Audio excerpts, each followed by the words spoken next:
You're listening to the Sixers Beat with your host, Derek Bodner, right here on LibertyBallers.com and LibertyBroadcast.co.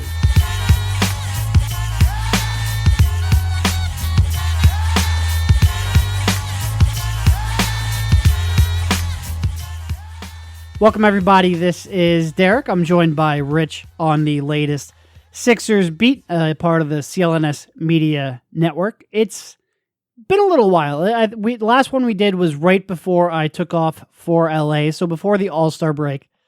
Sixers have played 6 games since then, have gone 4-2 in that stretch.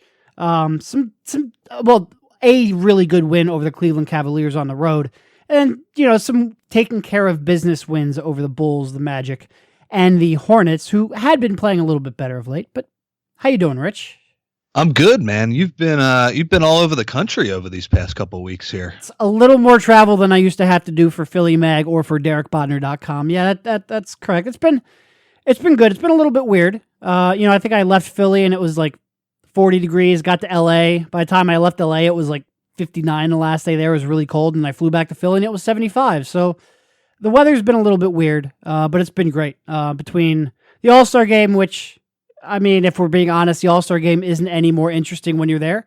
But it's a great event, and it was good to get out of the Philadelphia area in the middle of February. I'm more than happy to go to LA in the middle of February.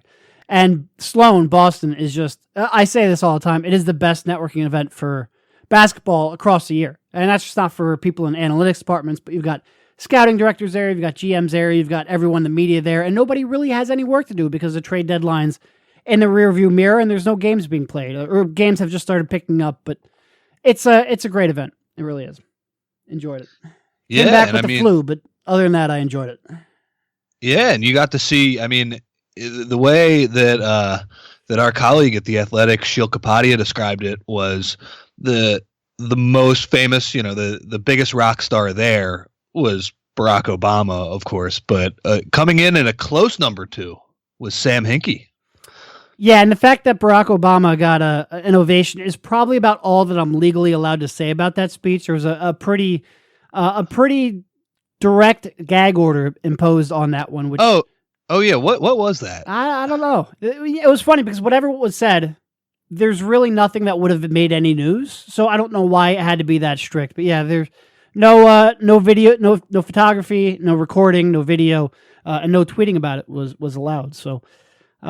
Who knows? It was an event, that's for sure. It was an event. And yeah, Sam Hinkie got the only other real ovations there, at least before the speech ovations. It was really weird. There's just a section of the audience that I assume had to be students, like it seemed like a young portion, but they would just scream whenever he was announced, like almost like he was a member of the Beatles. It was one of the craziest things I've ever seen. It's not an applause. It was like an actual scream, like It was weird. It was weird, and nobody thought it was weirder than Sam did. Thing. Nobody thought it was weirder than Sam did. But yeah, good event, real good event. But we're back now to basketball. So I guess what we're gonna do now is we're gonna grade Bryan Colangelo on the first. I guess we're probably about 21 months into his reign as general manager. But before we do that, we do have to quickly talk about the way they've been playing. They're playing tonight for the 5th spot, and I guess context, we're recording this Sunday pretty much right before the game. Very unlikely to get out before the game's played, and even less likely that you'll listen to it before the game. So just letting you know that is when we're recording it. So 4-2, playing well. Tonight they'll be playing for the 5th spot in the Eastern Conference if they win, because the 2 teams that would be in 5th are playing against each other, so one of them has to lose. So if the Sixers win, they will be in 5th spot, Rich, which is insanity. I looked it up. They currently have, if you look at their winning percentage now and compare it to their end-of-season winning percentage, if the season ended today, it would be their best winning percentage in 15 years, which is absurd. Both absurd because of how quickly they have improved, but also absurd that they couldn't win 57% of their games in any other season. But they're playing real well. Yeah, that is, I mean, what a sad decade and a half this has been. And you can only blame Sam Hinkie for 3 of those years. Yep. They're playing well. I don't really know what to say. It's funny, that win the other night in Cleveland while it was significant in the national TV exposure, and it was great to see JoJo and LeBron, and it was kind of surreal almost to see how much respect LeBron has for both JoJo and Ben. That was cool. It didn't surprise me from just like, I wasn't surprised that they beat the Cavs. I think, on any given night, like they're better than the Cavs. Now, the Cavs are sort of a separate issue because in the playoffs, LeBron hasn't really shown that he's going to lose before the finals. And I'm not saying that's going to happen again, but they're just a good team, man. Like that. Didn't it feel like, I think Zach Lowe tweeted that's just a good team taking care of business on the road. It didn't feel like there was anything fluky about it. No. And I mean, that was a game where they had played, it was a real busy stretch between the February 24th and March 6th. They'll have 1, 2, 3, 4, 5, 6, 7 games in a real short span, in a 10-day span, I think. And that's dead in the middle of it. They're in the middle of, that would have been the end of a 3-game road trip, a spot where they would have had 4 road games and 5 games. So little road heavy, still more to come, another 4-game road trip coming up. So that's a spot where they could have been taken advantage of a little bit, where a good team could have jumped them, and you would have gone like, oh, okay, that's LeBron James taking care of a team that's been playing a lot recently, playing a lot on the road.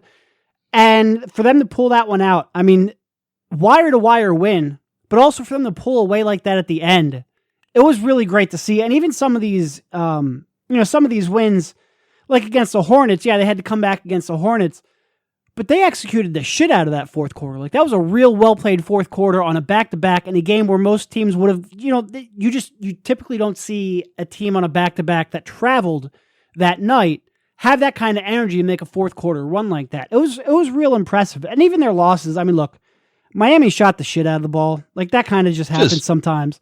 Just bullshit Wade shots at the end of that game, which, I mean, like, look, it was cool to see, but I think you had the tweet of the night where in just breaking down the last 20 seconds or so, the Sixers get 2 free throws and a wide open 3 for a great shooter, and the Heat get a step back contested 2, and the Heat won the game. Yep. No, I mean, sometimes it happens, right? Expected value, the Sixers win that game 9 times out of 10, but shit just kind of happens.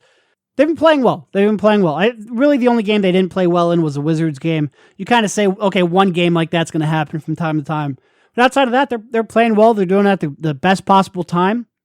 And you're looking at it now and the remaining games, whew. And you hate to say that because this team has lost some really winnable games against some bad competition. But they really, I mean, when we're talking now about a 4th seed, like that's not absolutely insane, and it should be. They're 1 game back of Washington right now. They're even in the loss column with them with 2 games less played. So no, it's not insane at all. And yeah, I mean, to get that win in Cleveland too, after a tough loss in Miami, just because of those reasons and because Wade, hit some crazy shots, and the Sixers also had some turnover problems in that game. The Sixers team has been streaky this season so far. I think they've lost 3 games in a row 4 times. It sounds right anyway. So for them to kind of stop the bleeding and get that win in Cleveland was nice. And yeah, like you said, against Charlotte, it was the same story. At the end of games, their offense is money right now, man. Shit, they had Ilyasova executing the hell out of it. He's been here for 2 days? Yeah. I just checked. They had 4 losing streaks of 4 or more. A 3-game to start the season, 4-game in the early parts of December, a 5-game in mid-December, and then a 3-game in late January. Yeah. So really, out in 2018, they've been pretty consistent. Yeah, and I mean, we always tweet out the stats about how well their defense has been playing since January 1st, and just how well they're playing since then. Man, look, JoJo's got to stay healthy. Obviously, we say that all the time. And by the way, he has a ridiculous scare every night. It seems like now, and then he comes out and he looks fine afterwards. But like when he was grabbing his back against the Hornets the other night, there are 2 things you never want to see: a right foot and a lower back. Never want to see it from the big man. So that looked terrible, and then he comes back and plays a great fourth quarter, and it doesn't look like he's hurt at all. Apparently, my view was completely obstructed from where I sit, but apparently people were saying he got hit on the back, like somebody kneed him in the back, and it wasn't from the fall. So that would, I wouldn't be as worried about getting hit in the back as I would if he like landed awkwardly. Okay. Yeah, but as long as they still stay healthy, like you said, schedule on the way in, a lot of lottery teams. And, they have this 4-game stretch on the road coming up here. If they can just sort of, just hold the fort these next couple games, I mean, what was their over-under for the season? It was 42.5? Is that it? I think we both took the under. Whoops. We took the under, and I think, barring a catastrophic injury to maybe 2 people, I think there's no way they go under that. So, I mean, as much as we talk about the off-court stuff and Fultz and all this, all of the crazy stuff that this team, this franchise can't escape, they're playing really good ball. And, Brett Brown, he's got these guys playing well. And I would be, I'll say it, I would be surprised if they're not at least the 5 seed with the way they're playing right now. Wouldn't be. I don't want to say I'd be stunned. Weird shit can happen. Maybe Giannis catches fire for a couple weeks or something like that. But I would favor them to at least get a 5 seed at this point. Yeah. And I mean, they're obviously up in Milwaukee tonight. Milwaukee's struggling quite a bit of late. I think they've lost 5 of the last 6. They could always turn that around, like you said. But once they get past this 4-game road trip, which is Milwaukee, Charlotte, Miami, Brooklyn, not exactly murderer's row here. 11 of their last 17 is at home. And they haven't, last time they lost at home was like December 20-something, which is, again, absurd. They did lose technically a home game in London, but the last loss to the Wells Fargo Center, it's been a long time. I think 13 in a row is what they're at right now.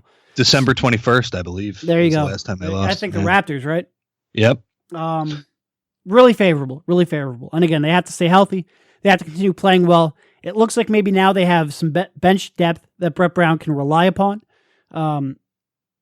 Maybe get a rotation set, a bench rotation set that he's comfortable with heading into this last leg of the season. But they should, they should be able to, like you said, if they don't make the 5th seed at least, and that would be huge because those top 3 seeds, you've got Boston, who's struggling a little bit right now. I think their offense is starting to catch up to them a bit, but they still have a really good defense. The Raptors, who people are really sleeping on, probably because of their past playoff performance, but they're a really good team.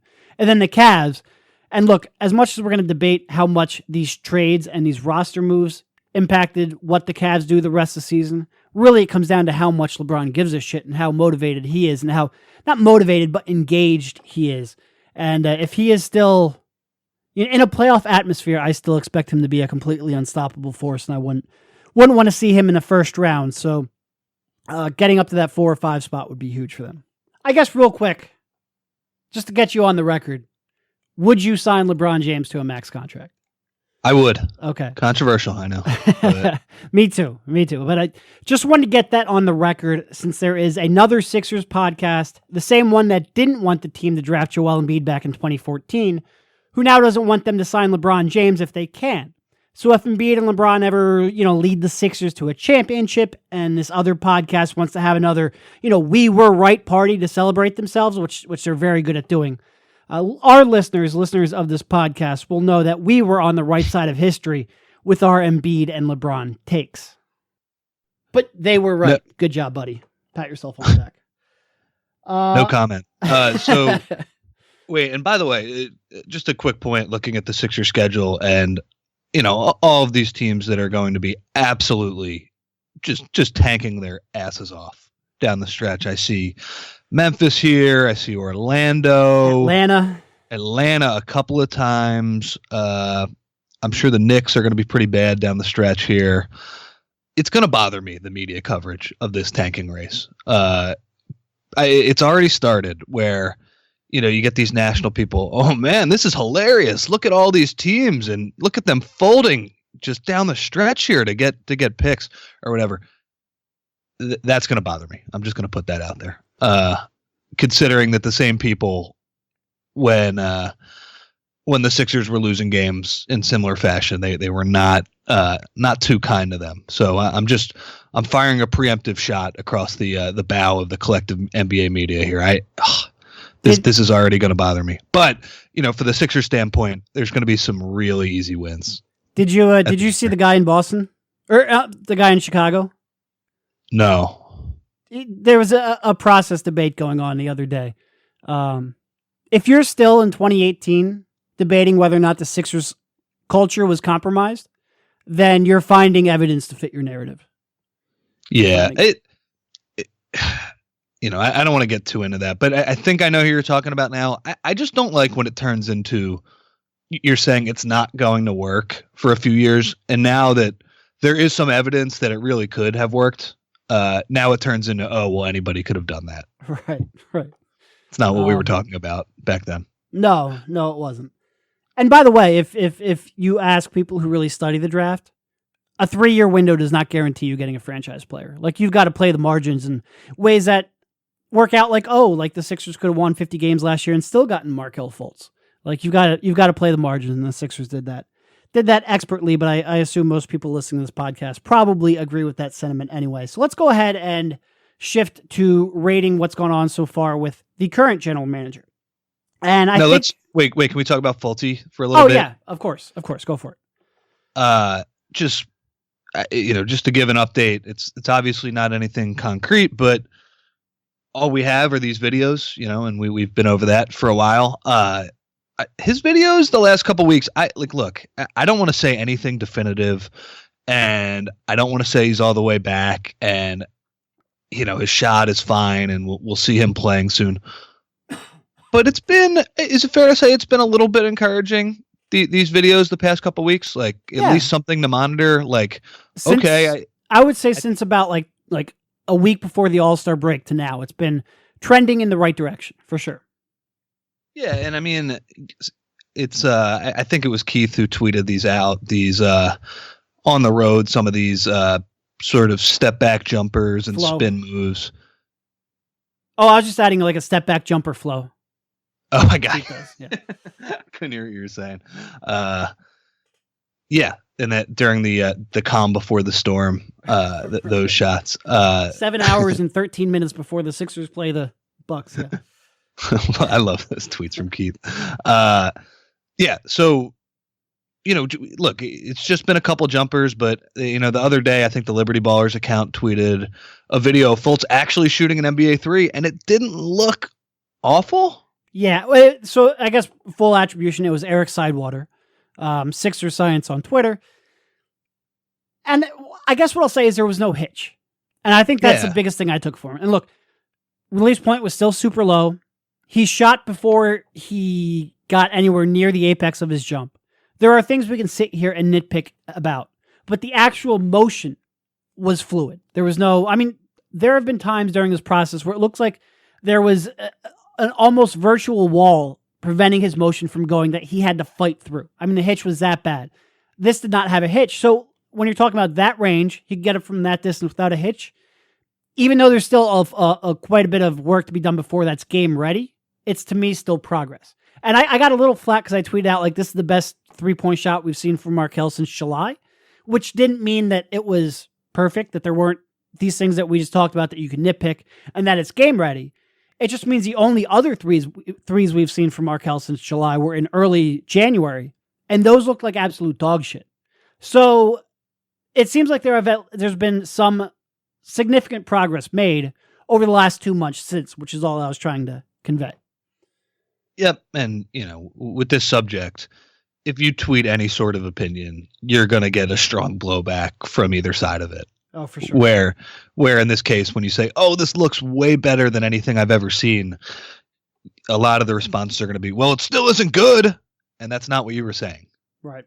You were just saying it looks like he's made some improvements over the past couple weeks, and that's what I'll say. So hopefully, we'll continue to dissect these like this is a Zapruder film, but I think, just from our amateur viewings of these shots, it looks like he's making a little bit of progress, which is good to see. And I guess the other thing I'll say, because we've seen a lot of turnarounds, and and some pull-ups off the dribble. And these are now being extended to, I would say, maybe 17-foot range. And the biggest takeaway I have, first of all, they're out to 17 feet. But also they've been far more consistent. Like, we just haven't seen as many absolutely terrible attempts that we used to see back in mid-January-ish. And that, to me, is once again progress. And doesn't mean he's ready. I still kind of doubt whether or not he is going to play again this year. Like, I think we're getting to that point where it just makes more sense from a team perspective to go with the bench unit that you have and not try to reintegrate a very young 19-year-old who hasn't really played organized basketball in over a year back into your lineup. But as long as there's progress being made, I'm happy. I'm happy right now. And that might not be the highest bar to clear, but it does seem like there's actual progress being made, which is good. Cool. All right. So you kind of thought this was a good time to do this, and I agree with you. And I think part of it is because there's a lot of attention right now being paid to, well, why in the bleepity bleep bleep bleep did you give up a second-round pick for Trevor Booker only to cut him 2 months later? And by the way, totally fair assessment of what happened. They ended up getting more valuable players who fit their needs and their roster better simply by waiting for the buyout market than they got by giving up a pretty good second-round pick, and I think it's the Knicks 2019 second-round pick for Trevor Booker, who never fit the personnel. That's, to me, I think a pretty clear mistake.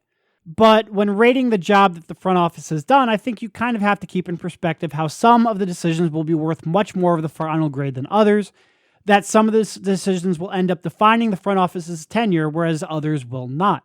And I think it's a good time to step back and really take a look at the whole picture in that light. Yeah, and real quick on Booker, and obviously this is not going to be a move that we're going to look back 5 years from now that defines this front office. No. But it's like you said, it's not great that they gave up a second round pick for a guy that they cut 2 months later. It's bad. But I will give them credit for saying, all right, let's not compound this mistake. Let's not cut a player that should be on the roster over Booker, because he was the logical guy to go for financial reasons and for personnel reasons. He is the guy that had to go. For them not to compound that mistake and say, well, we traded a second round pick, so we got to keep him. They do deserve some credit for that. Yep. And that is at least a mindset that you're glad the front office has. All right. Real quick before we get into grading Colangelo, word from our sponsor. Do you hate wasting time? I do. So I try to find more efficient ways to get my regular tasks accomplished. One of those tasks is sending out mail and packages. Did you know that you can get postage on demand with Stamps.com? You can. With Stamps.com, you can print real U.S. postage for any letter or any package right from your home or office. All available 24 hours a day, 7 days a week, when it's convenient for you. Stamps.com will even send you a digital scale so you can weigh your letters and packages and print the exact amount and postage every time. And it's so easy to use, it'll have you up and running in seconds. You can access all the services of the post office right from your desk. It's never been easier to send out your letters and packages. Over the past year, I've had to send out a lot of merchandise, from t-shirts to ticket giveaways and regular old mail, and Stamps.com has helped make that process easier and less time-consuming than ever, turning a chore into something that's barely even a blip on my radar screen. Best of all, I've worked out a special offer with Stamps.com for our listeners that includes a 4-week trial, plus postage and a digital scale without long-term commitments. Go to Stamps.com, click on the microphone at the top of the homepage, and type in BEAT. That's Stamps.com, enter BEAT. Okay, so on to grading Colangelo. So I guess first we have to start off by defining what's the most important move that they've made. And I think clearly what's the most important so far is the Markelle Fultz trade, or at least the most consequential decision they've made so far, which wasn't a slam dunk at the time. And giving up the number 3 pick in the draft last year, and now with how well the Lakers are playing, and what's likely to end up being the Kings' 2019 top 1 protected pick that they're going to have to give up. And oh, by the way, the Sacramento Kings are still run by a questionable front office with a crazy owner, and they still kind of suck. So it's going to be a very good pick next year in all likelihood. You know, that move more than anything, I don't want to say it's what will define this front office, because if they go out this summer and they sign LeBron or they sign Paul George or they make a trade for Kawhi or something like that, that transaction could end up defining this front office. But of the moves that have already been made by this group, the Markelle Fultz trade is the move that has the highest chance of drastically changing the course of this team. The move they've made, which has the most consequence so far. It probably outweighs the next 6 moves just by itself. Counting, I mean, the drafting of Simmons can have that kind of an impact, but that Sure. was, I've always described it as you only get so many points for signing your name on the SAT. Like, it was so obvious that me, you, even Max, I think eventually came around on Simmons. Like, everybody said that's the best prospect in the draft. You were handed that number 1 pick. All you had to do was select the right guy. And by the way, I mean, maybe the ball was put on a tee and they hit it, which, good job. I mean, you do get some credit for making the right decision, even if it was pretty obvious. But that's why I'm saying the Fultz trade is I'm not necessarily counting the Simmons drafting like that, I guess. Yeah. It's been what do you think about this noise that Brandon Ingram is going to be better than Simmons in a few years? Stop.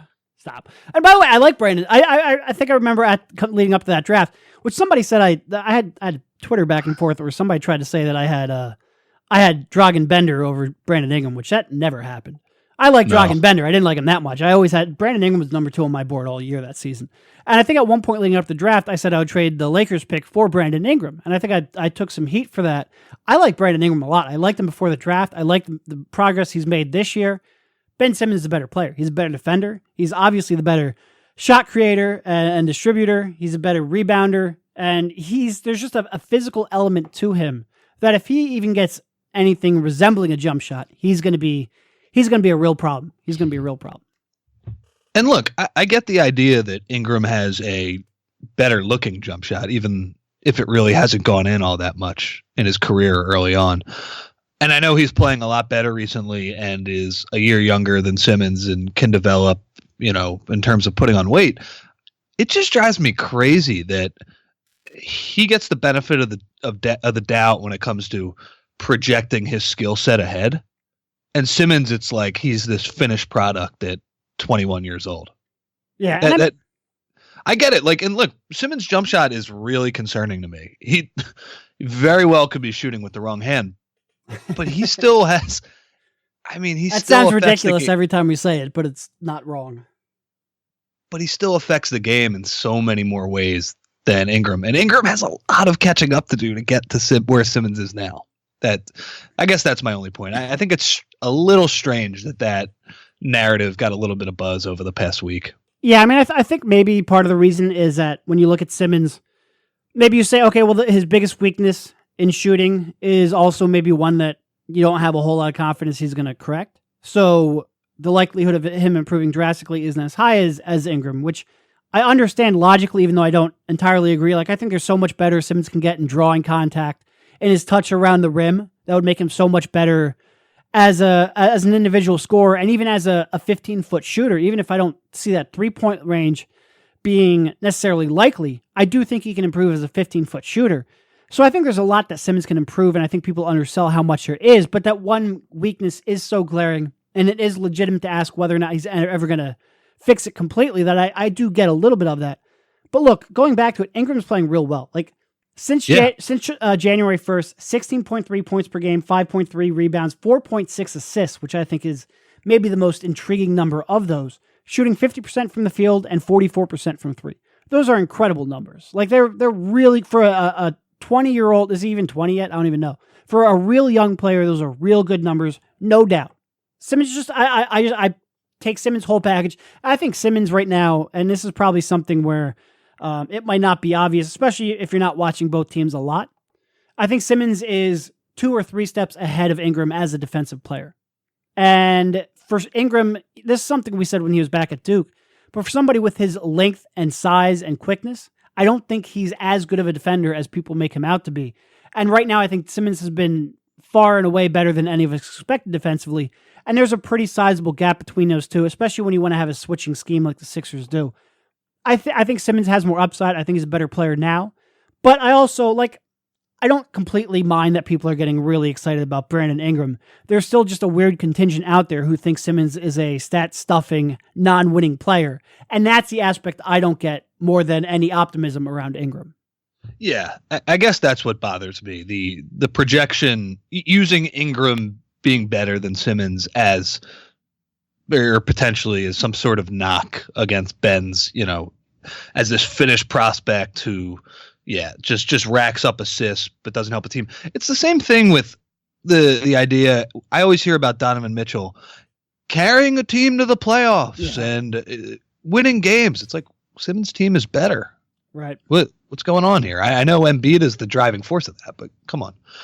All right. Sorry for that tangent there. But and I totally agree with you. In terms of drafting Simmons, that was a very straightforward decision. There was some debate about Ingram at the time, but that was still pretty easy. Fultz, though, that's the important decision he's made right now. That's the most important. If we're getting rid of Simmons, and I mean, we don't know. It obviously this first year has been pretty close to an unmitigated disaster on that front. It's unprecedented what has happened to Fultz. But I'm not going to pretend to know what's going to happen to this guy in the next few years. If he gets back on track and becomes the player that a lot of us thought he could be, then it's a home run pick. And at the time, we were all very in favor of that decision. Right behind it. Yep. Yeah. So, on the one hand, I do kind of sympathize with Colangelo in terms of grading him for this deal, because what has happened to Fultz, I don't know how much of that you can account for. No, that was not noble.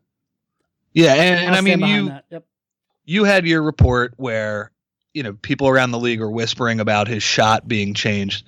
Still, I understand there might have been some signs, but it's hard to kill him for that. That said, he's going to have to eat it. Like this is his pick. And here's what I'll say about that too. Nobody that I talked to around the league who saw Fultz before the draft thought the shot was going to be a long-term concern. Like, you could see the changes in the shot, but nobody really expected them to linger the way that they have. I mean, nobody. It's really been remarkable. Yeah.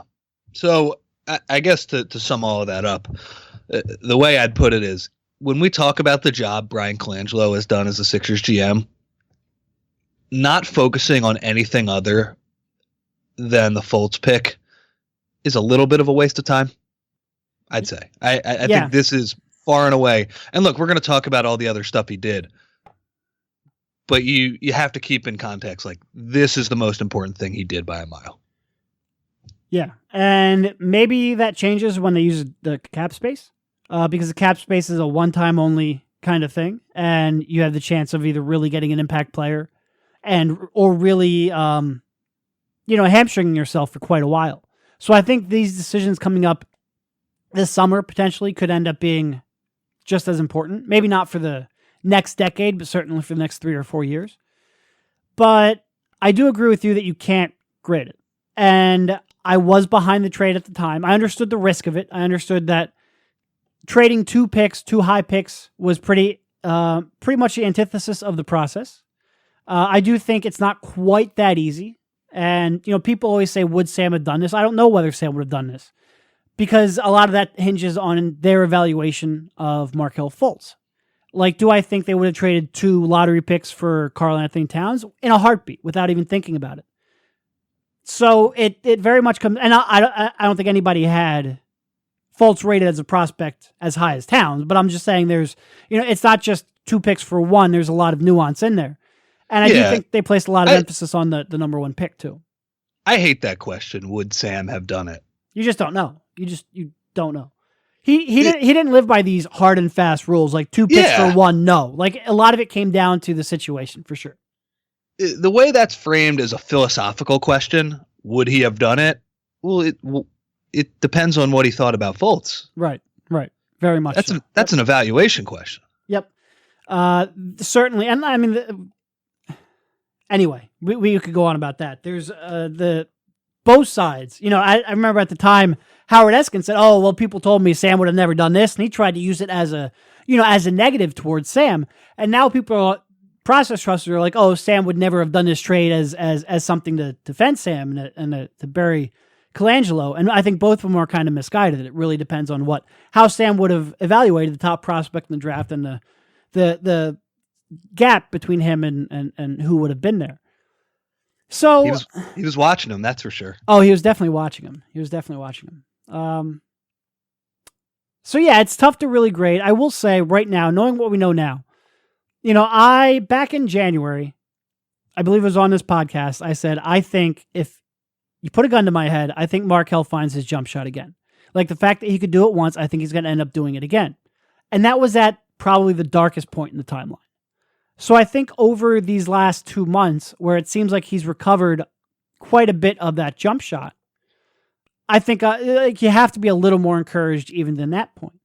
So I don't know if the trade's going to end up working out. Like Jason Tatum struggled of late. We have to see where that Kings pick lands.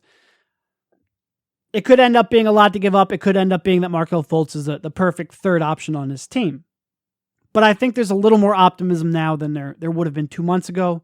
But we still really just don't know until we see him playing an NBA game with confidence in his jump shot. And we haven't seen that yet. Totally agree. The most important grade of Colangelo's tenure so far, it's an incomplete. We don't know. I will say it's an incomplete, but it is a risky decision. And maybe we undersold that risk when it happens. I don't think any of us would have thought he would have came to camp unable to shoot and lost an entire year because of that. But it just goes to show you that even guys you think might be safe prospects, safety doesn't exist for a million different reasons, including ones like this that have never happened before in the history of the sport. Yeah. All right. So drafting Simmons, I mean, he got the easy decision right, which we'll give him a pass on that. Pass fail. Yeah, pass. Yeah, it's a pass fail. He passed it.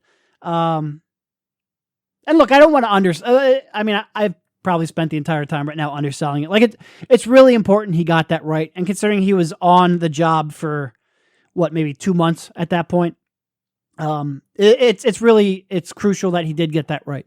So, I mean, good job. Like a legitimate good job. It wasn't the toughest decision, but he got it right. Wait, we're not giving him credit for winning the lottery? Yeah, moving on. Next most important decision. What would you say? Like extending Embiid is the one that has the most significance, but it's also the one that they negotiated the least out of. And I will say, like, getting basically career-ending protection in there is something, but it's also like, God, I hope that never becomes relevant, first of all. And also, it wasn't the biggest concession in the world. I think when we usually think of non-guaranteed portions, like it would have been based on games played or minutes or something like that. In this instance, it pretty much has to be a career-ending injury, which isn't, to give Embiid a max contract, it's not the biggest concession possible. No. That I would agree. That's the next biggest move, and it is risky. To give him some credit, negotiating. What were the parameters for the Supermax contract? The possible parameters are one in this contract. What the ones that he negotiated were MVP and first team All NBA. Yep.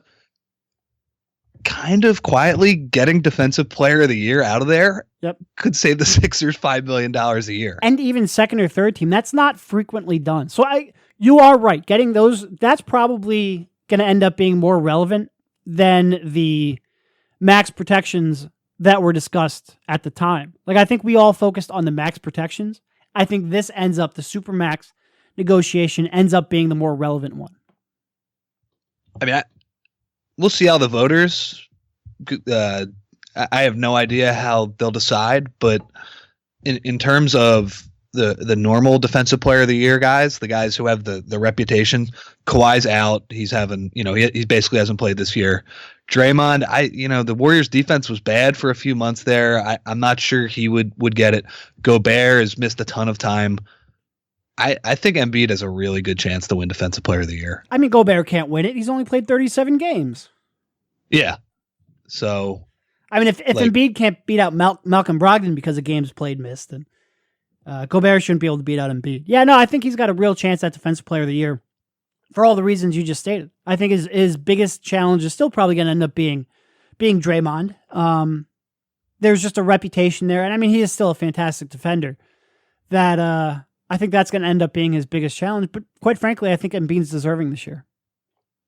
Yeah. So, good job on that. But yeah, I mean, it's still a really risky contract. I don't want to undersell that because, again, we talked about Embiid, he falls down once every game that makes you hold your breath. And what were the exact protections on it again in terms of injuries? I don't remember. I think it was complicated as fuck. Yeah. It had to do with weren't there like specific areas that he couldn't injure?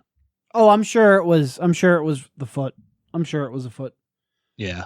So, look, I mean, I remember when you wrote the breakdown for that, I remember just thinking, wow, that's the amount of nuance that goes into reading into this extension. It's just, it's hard to tell, but like if he breaks his foot again, they're kind of screwed, right?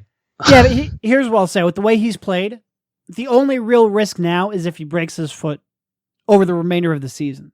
Because with the way he's played, he was getting max contract this summer. Like, period, end of story. So your options were keep Embiid at a max contract or don't.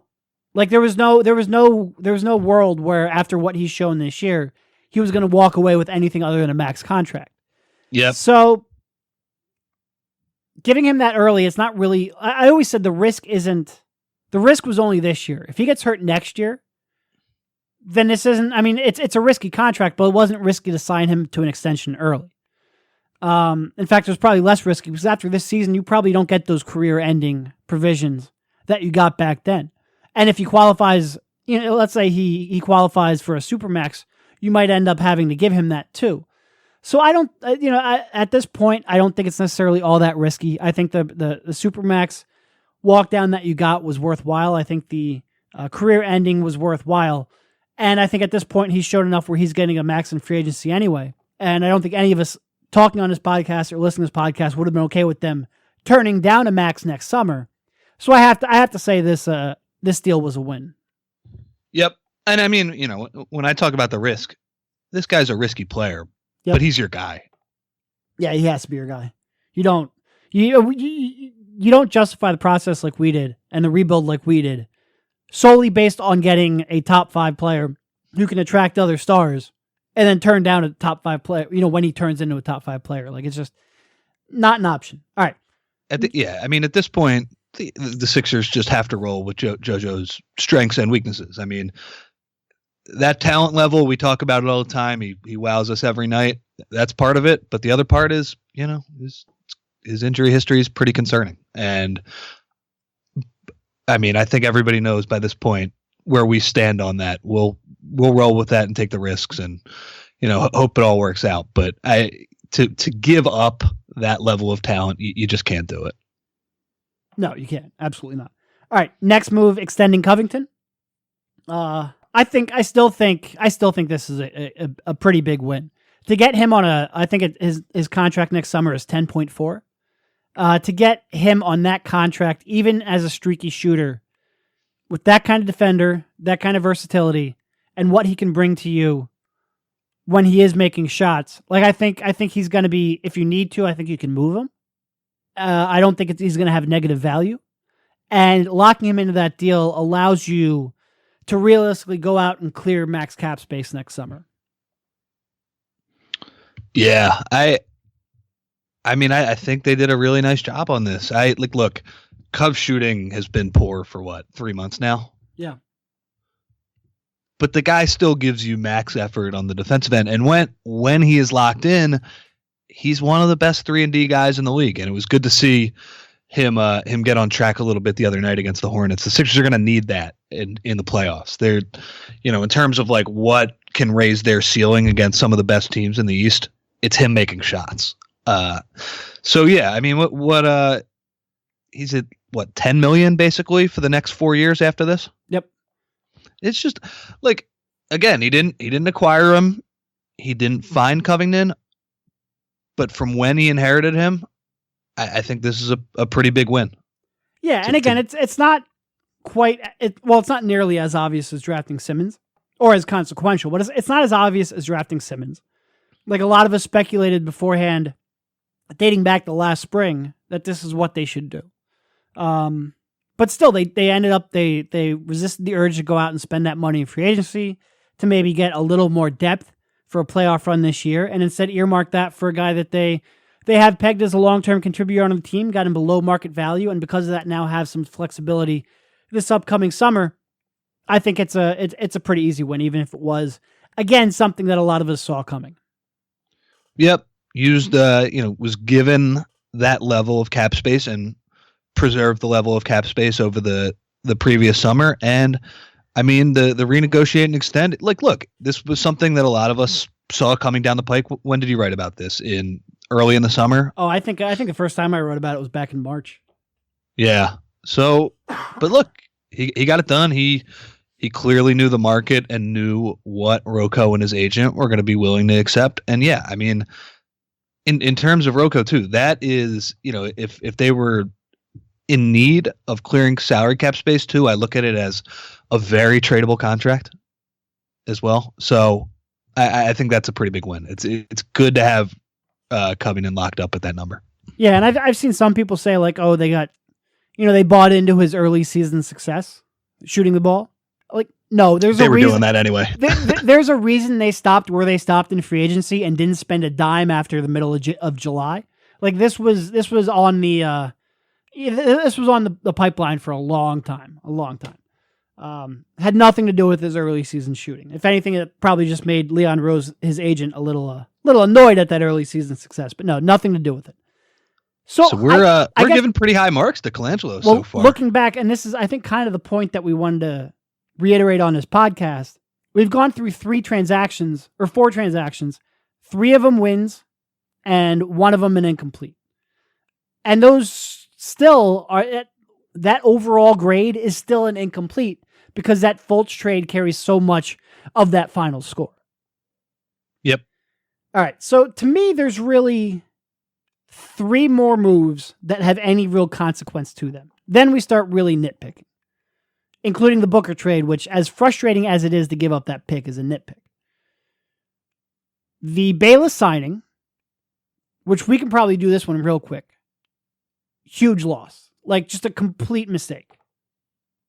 Yeah. And again, it carries less long-term consequence as the moves we talked about. It didn't make any sense at the time. But it also carries more long-term consequence than stuff like the Amir signing, the Booker trade, like some of these other moves that were bad, but we don't really care about as much because they're 1-year deals. Yeah, and when you look at Amir and JJ and last year, Henderson and Rodriguez, a lot of people who are critical of Colangelo, I hear, well, he hasn't made any value signings.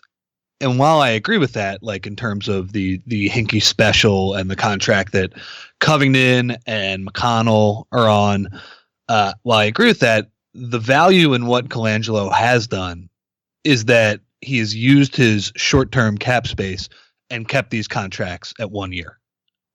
That's the value, is signing. Again, these guys are not world beaters by any means. Like if we just run through them real quick, El Chacho wasn't very good. Henderson, I think that was a pretty good signing. That's fine for that money. Redick, like, look, he paid a premium, but as we saw the other night in Cleveland, the fit there is just it's really good, and to keep it to 1 year.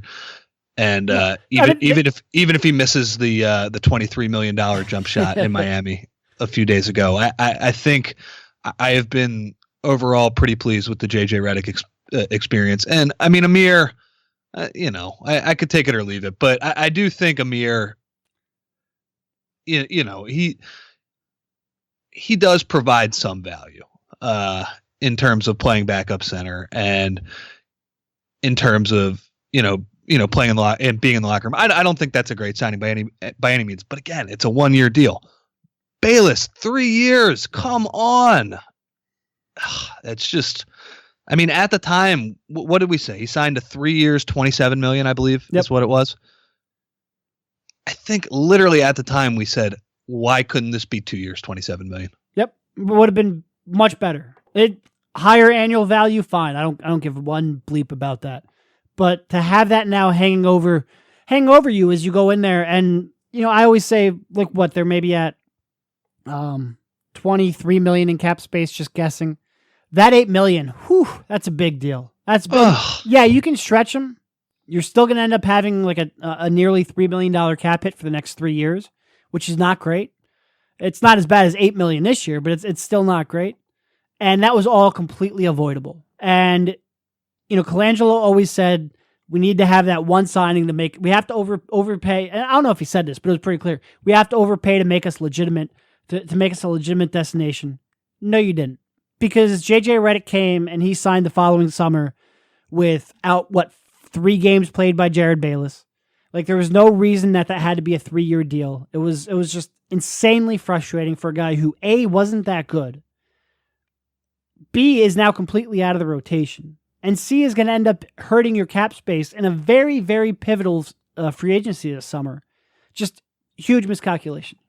What ended up making you a relevant free agent, if LeBron James or Paul George ends up signing with the Sixers, or if Kawhi Leonard ends up agreeing to a trade to the Sixers, it's not going to be because you signed Jared Bayless in the summer of 2016, buddy. It's going to be because Joel Embiid and Ben Simmons made you relevant. And that was always going to be the case. It was always a misguided signing because of that. If you want to say Bayless fit with Simmons, fine. Give him, like you said, 2 years, 27, not 3 years, 27. Yep. Process behind that deal was just off. And then the results, Bayless is, through injury and play, has been disappointing. It's that one's a bummer. Yep. But like you said, the remainder of those 1-year deals, Redick, I think, has been a good signing. People get caught up on the $23 million number. Doesn't matter. Like, 1 year, $23 million is so much better than 2 years at $18 million per. The annual value of that contract was never an issue. Never should have been an issue. Get over it. Amir, like you said, take her to leave it. Too much money, but I do think he can contribute in now what we very much expect to be a playoff, at least appearance, if not a run. And a run at this point, and by run, I mean winning a round, not like a real run, not like a conference final run. But he could be a legitimate contributor in that, and that's important. And Henderson and Rodriguez, like, look, Sergio was not great last season, not great at all. But again, you do get a little bit of a curve because you're signing guys to 1-year deals. Missing on those don't bother me at all. No, and points on creativity, because the point guard market had pretty much dried up last year too. So yeah, and he was entertaining for a time. Yeah, but not a good player. But yeah, again, not consequential at all in the long run. Nope. All right. So here are the other two. Really, so far, we've got one questionable / incomplete in the Fultz trade, one negative in the Bayless trade. These are the two that I think get a lot of people, and they do have some consequence, and that's the Okafor trade and the Noel trade. And I don't even want to call it an Okafor trade, because Okafor was pretty much only salary matching in that deal. It was really a second for Booker. So I'm just going to say holding on to Noel and Okafor coming into the 2016 season. That's really what I'm talking about. And that was a disastrous decision. Disastrous. Oh my God.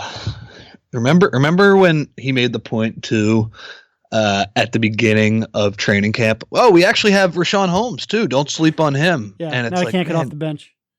Man, you're accentuating how ridiculous this situation is.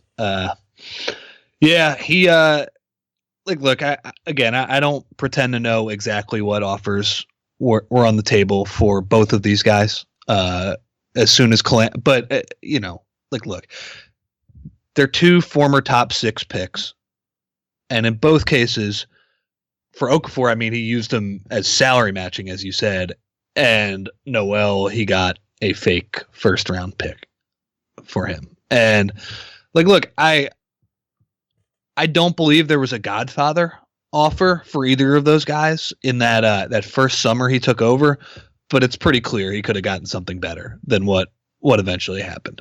And I mean, look, it would have been bold to just completely dive into a new job and realize, hey, Jahlil Okafor, that's a ticking time bomb.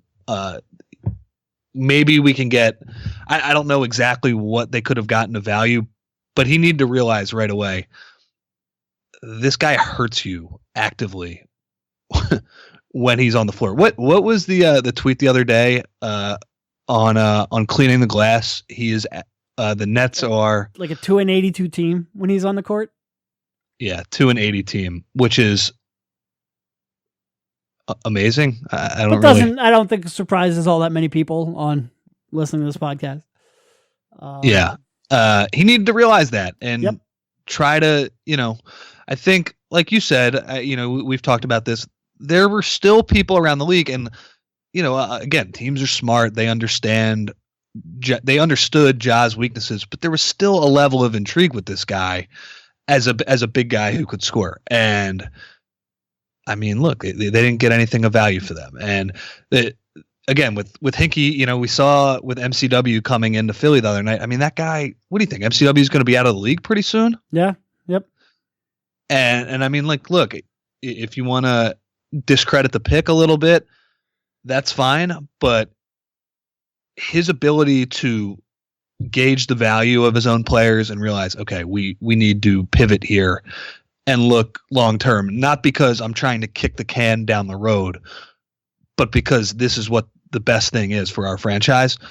Colangelo in that department, maybe on a smaller scale, because maybe the offers weren't there for Okafor. I'm pretty sure he wouldn't have been able to get a pick as valuable as the Lakers draft pick that got sent for MCW. He just had to realize that sooner, and it took forever, and both processes were just completely drawn out. There was Nerlens complaining about playing time, pretty pointedly last December.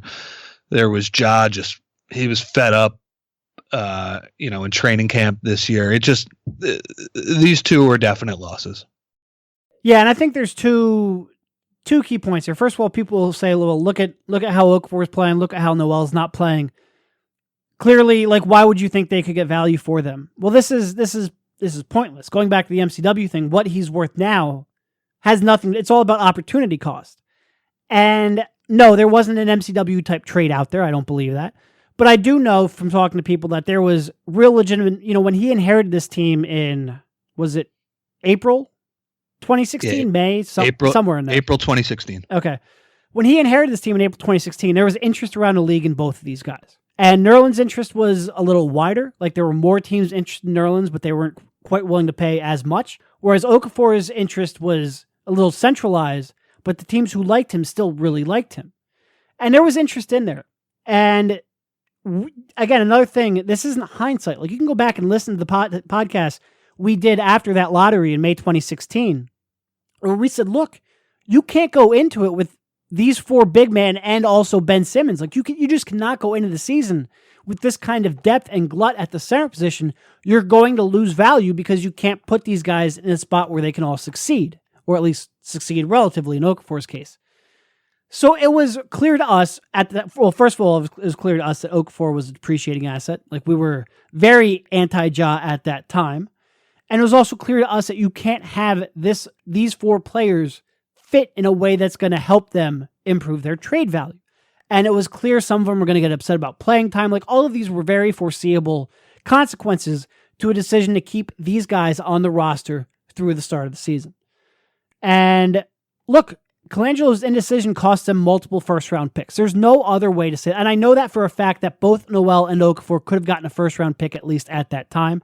Again, not an MCW-like first-round pick, but a real, also not a Justin Anderson first-round pick either. There were real legitimate first-round picks that could have been had. Sixers lost them because they were indecisive at that time, and it's a shame. It's a shame. When you look at what they could do now in trades, these could have been real factors in it. Again, probably not centerpieces of these trades, but factors in it. And you look at the Bayless mistake, if they were able to get an extra first-round pick for one of these guys, maybe they'd be able to use that as a sweetener to get off Bayless's deal this summer. Yeah. There's a million different ways that could be used, and that's certainly one of them. So I'm going to count those as two mistakes because, I mean, it's two different top prospects. I think that's fair. So now it's starting to even out a little bit more. And again, drafting Simmons even though his decision has more consequence than either of these two transactions. That's why we're going down this list in the way that we are, but definite mistakes there. Yeah, drafting Simmons is more important, but if this makes sense, he had more control of these decisions. Right. Even though their consequence matters less long term. The outcomes are more impacted by his own decision making, for sure. Yeah. All right. Is there anything else? I guess like again, all the 1-year deals, we don't put too much stock into them. Late first round picks. If one of them works out, great. That's a consequential part, not really whether all of them work out. So I don't want to. We can sit here about TLC and Korkmaz and Pasechniks. Bolden looks like at least a pretty good, pretty good signing. Selling second round picks will never, especially second round picks in the 30s, will never sit well with me. But it's also not like when we're talking about Fultz and Simmons and Embiid and Covington. You start talking about selling second round picks, and it's like, what are you doing? It's also harder to get these Covington level players and McConnell type players when you have a full roster of NBA players.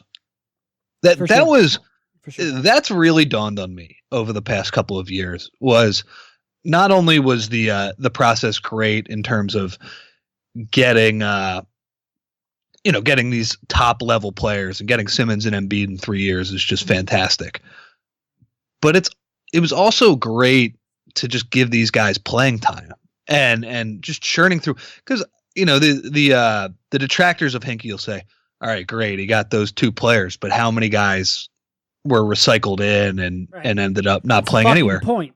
Yeah. That's the point, though, right? It's that they had 4 or 5 roster spots that they could just continually churn, and getting Covington and McConnell, in my opinion, was a perfect use of those. But now the Sixers don't have that luxury. They don't have the roster spots, but I think even more importantly, they don't have the playing time. No, for sure. And I mean, that's another thing where, we frequently talk on rebuilding teams about veterans and like prominent veterans who command playing time and aren't happy about losing being detrimental. And we focus on the wins and losses and losing lottery ball combinations and whatnot. But it's also things like Covington and McConnell, where you lose that playing time, those roster spots where you can try to find a couple of these guys. And like you said, the percentage hit, like how many they got out of how many chances, it doesn't matter. That wasn't the point of it. But it is harder now. And like I said, I don't want to say like giving away a second round pick in the 30s is inconsequential, because I would like to keep those. I think those are worth significantly more than picks 45 plus. But at some point, it is going to be tough to keep all these second round picks. Definitely. We'll see how the dust settles. I wonder if anybody recognizes that reference. At us, I'll be kind of impressed. But it was very, very comical. I look at the Rockets too, and I think Morey is probably the best general manager in the league, in my opinion, at this point. If not, he's one of the very top. He's in that top tier. Think about all of the D League sort of guys who they let slip through their fingers, and had success in other places. I'm talking about Jeremy Lin. I'm talking about Covington. There are a few other guys that I'm mistaken on. There are a couple other guys, and it's for that reason. It's that they have never tanked.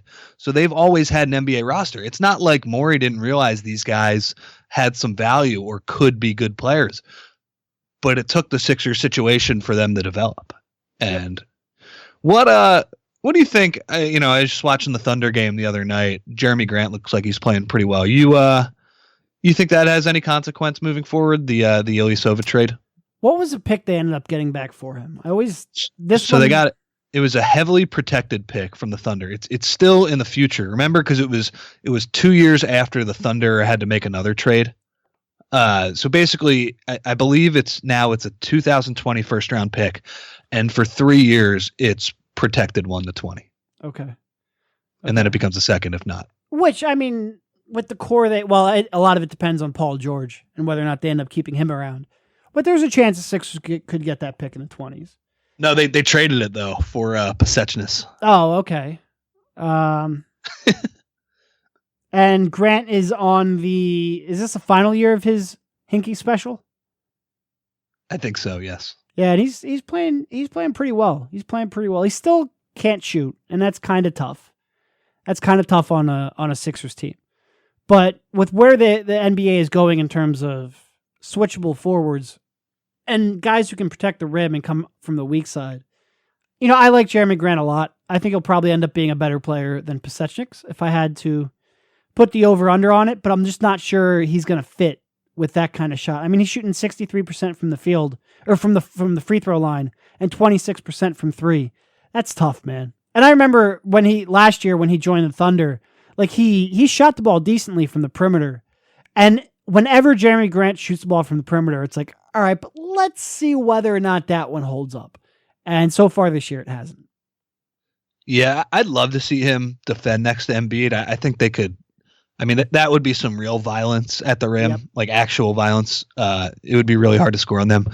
But yeah, I mean, the spacing concerns on the other end, I can at least, if the value doesn't work out for the Sixers, I can at least understand why they were concerned about the fit there.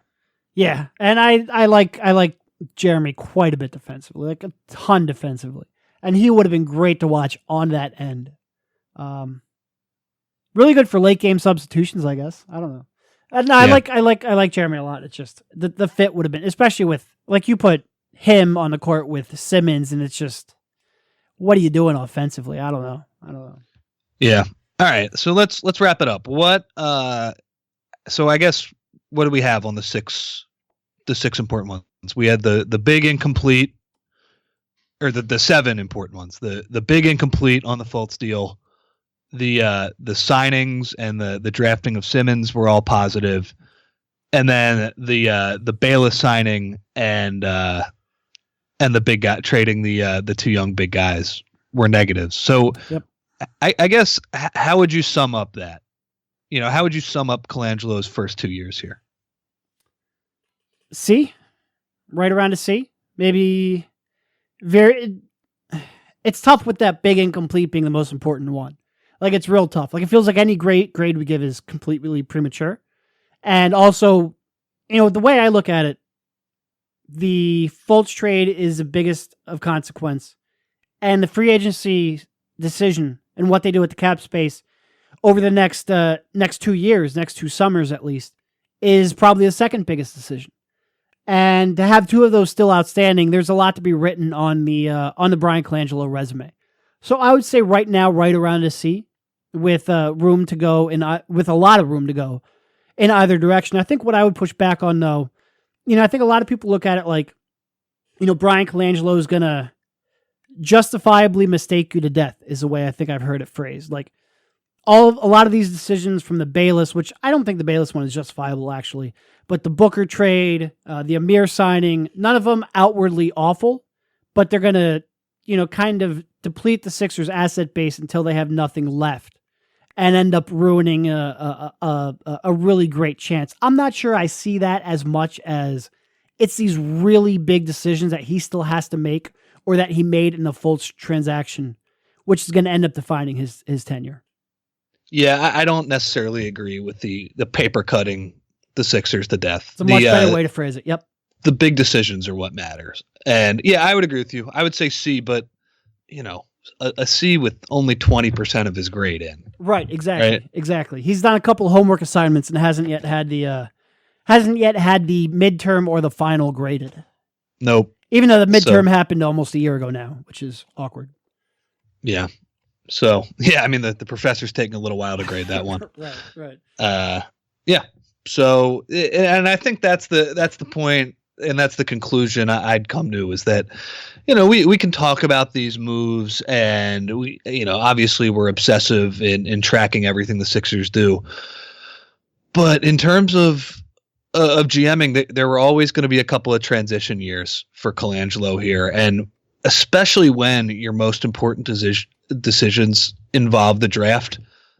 A lot of times it's going to take a few years to figure out whether those moves actually mattered, and whether they pan out. So I would say that too. It's just it's just kind of, I don't like it. I don't want to make this seem like this is a defense of Colangelo, I just don't think there's too many concrete things to criticize him on of major consequence yet. Now, if Fultz never figures out this shot, that's, we're talking about close to 80% of his grade filled in, perhaps. If they don't land a big time free agent over the next couple of years, and again, I understand that in luring a free agent, he's going to be doing that with a core that Sam Hinkie put together. Oh, for sure. Yep. More or less. That Sam Hinkie's strategy. But we can only grade him on what he has in front of him and what he inherited. So yeah, it's I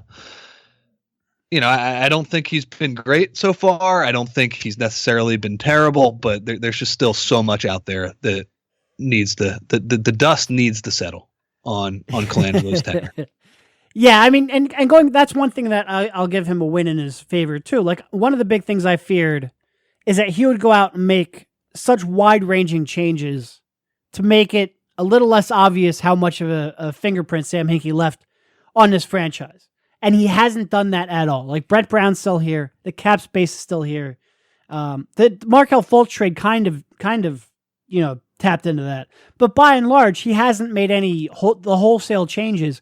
Covington was a Hinkie guy he extended. Like, he hasn't made the wholesale changes that I thought he would have. And I give him credit for doing that.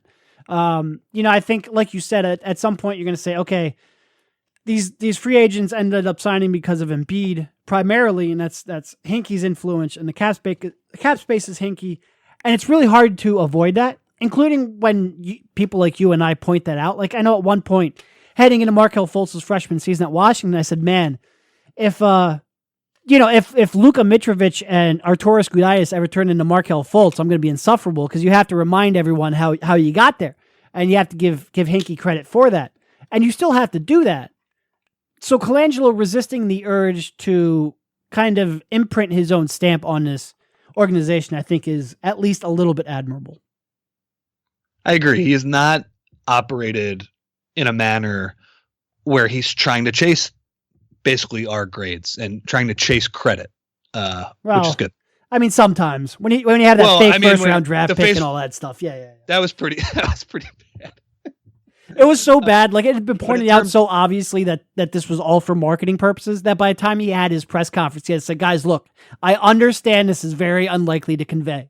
Like, he had to almost fight against it, which was interesting. The other thing I'll say is, look, we can judge his public relations and marketing. That's I think that more falls under that sphere. And by the way, the actual personnel decisions are way more important than how he talks to us, how he presents his transactions, all that stuff. Way more important.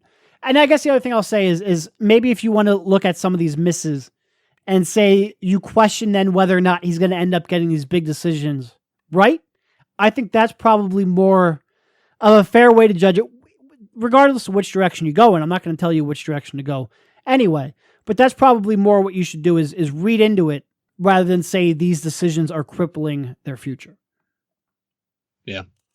All right. I think after an hour and 12 minutes, I'll tell you what, when we were 40 minutes into this thing, and I think we had only gone through a Markelle trade, and I was like, whew, this is going to be a long one. So good time to cut it off. Thank you for jumping on, and we'll talk to you soon. All right, man. See ya. You've been listening to the Sixers Beat right here on LibertyBallers.com and LibertyBroadcast.co.